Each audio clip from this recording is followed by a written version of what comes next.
loaded. Hello guys, magandang hapon sa lahat at welcome back to Guys Kalikot Adventure.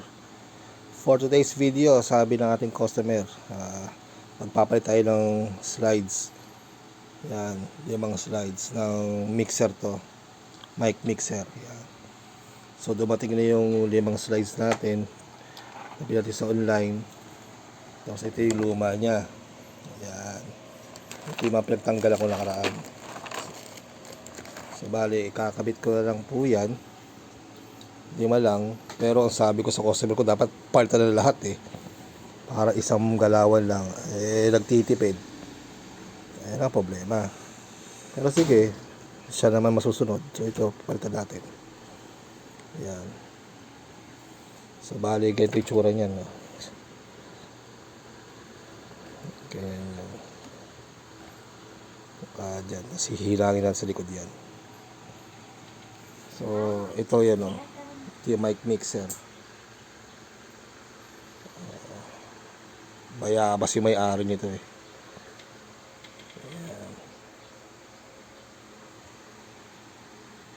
Ganyan siya kalaki. Ayan. So ibibidyo ko na lang ito pag nakabit ko na guys. Ayan. So pause ko muna. Ayan guys, nahinang ko na. Nahinang ko na yung 3. Ay, di 5 pala. 5 slides yan. Ayan. So, ito yung slides na ginawa natin. Ito. Ayan, ayan. So, ito yung luma mo. Ayan. Bayabas. Bali, 10K yan. 10K ohms. Mixer slide ang tawag dyan. So bali, bubuin ko lang at testingin. Ayan. Magbabalik ulit tayo guys pag buo na.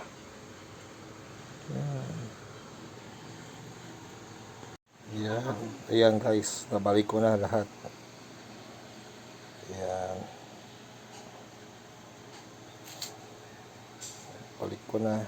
So, on natin, kung mag-on. Meron naman. Yun lang ito, pundido kasi ito So, makikita natin na may display yan sa loob. Gamitan ng flashlight. Kita nyo, ayun no device na kasi ulat. No device. Yan. Pundido kasi. Dito ilaw niyan. So wala akong pampalit ng ilaw kaya ganyan. So ayan. Nabuo na. So ibibigay natin kay customer to, tapos siya na mismo magte-testing niyan. Ito yung mga pilit natin, 5 slides lang. Pero payo ko sa inyo guys, kung magpapalit kayo ganyan, isang buo na. Kasi pare-pares naman yung malulustay yung mga yan.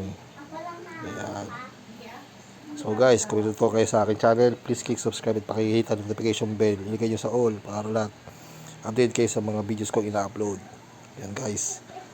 Hanggang sa muli. Paalam. Mic mixer. Bayabas ang may-ari.